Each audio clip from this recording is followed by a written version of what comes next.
कहानी सागर में आप सभी का स्वागत है। आज हम सुनेंगे सिंहासन बत्तीसी की 7वीं पुतली कौमुदी ने जो कहानी राजा भोज को सुनाई थी वह कुछ इस प्रकार है।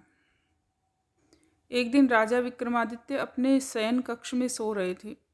अचानक उनकी नींद करुण क्रंदन सुनकर टूट गई। उन्होंने ध्यान लगाकर सुना तो रोने की आवाज़ नदी की तरफ से आ रही थी। कोई स्त्री रोए जा रही थी। विक्रमादित्य की समझ में नहीं आया कि कौन सा दुख है उनके राज्य में जो एक स्त्री को इतनी रात्रि को रोने को विवश कर रहा है।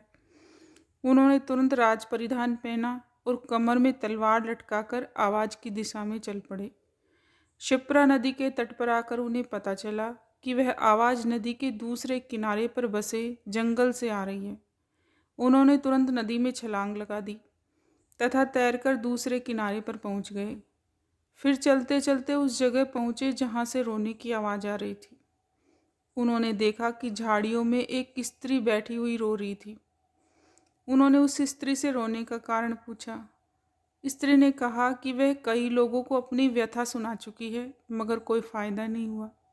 राजा ने उसे विश्वास दिलाया कि वे उसकी मदद करने का हर संभव प्रयास करेंगे।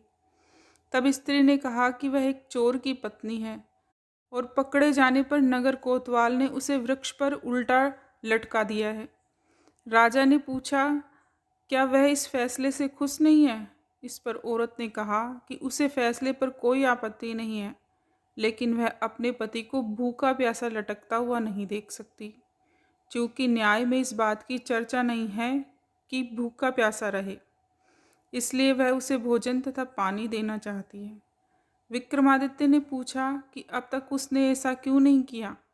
इस पर औरत बोली कि उसका पति इतनी ऊंचाई पर टंगा हुआ है कि वह बगैर किसी की सहायता के उस तक नहीं पहुंच सकती है और राजा के डर से कोई भी दंडित व्यक्ति की मदद करने को तैयार नहीं होता।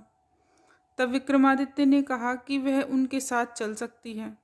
दरअसल वह औरत पिशाचिनी थी और वह लटकने वाला व्यक्ति उसका पति नहीं था। वह उसे राजा के कंधे पर चढ़कर खाना चाहती थी। जब विक्रमादित्य उस पेड़ के पास आए तो वह उस व्यक्ति को चट कर गई। तृप्त होकर विक्रम को उसने मनचाही चीज मांगने को कहा। विक्रमादित्य ने कहा कि वह अन्नपूर्णा पात्र प्रदान करे जिससे उसकी प्रजा कभी भूखी नहीं रहे। इस पर वह पिशाचिनी बोली कि अन्नपूर्णा पात्र देना उसके बस में नहीं है, लेकिन उसकी बहन प्रदान कर सकती है।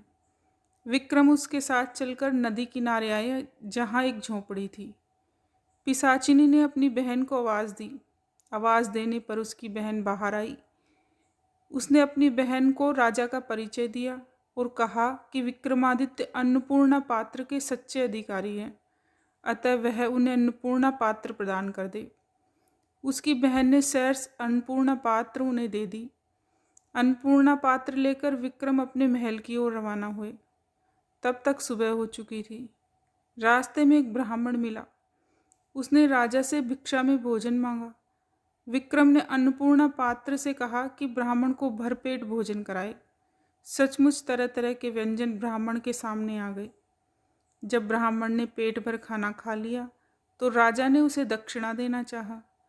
ब्राह्मण अपनी आंखों से अन्नपूर्णा पात्र का चमत्कार देख चुका था, इसलिए उसने कहा, अगर आप दक्षिणा देना ही चाहते हैं तो मुझे दक्षिणा स्वरूप ये पात्र दे दे, ताकि मुझे किसी के सामने भोजन के लिए हाथ नहीं फैलाना पड़े। विक्रम ने बेहिचक उसी क्षण उसे वह पात्र दे दिया। ब्राह्मण राजा को आशीर्वाद देकर चला गया और वे अपने महल लौट कर आ गए। अगर आपको यह कहानी अच्छी लगी तो हमारे वीडियो को लाइक करें, कमेंट करें और सब्सक्राइब करें। धन्यवाद।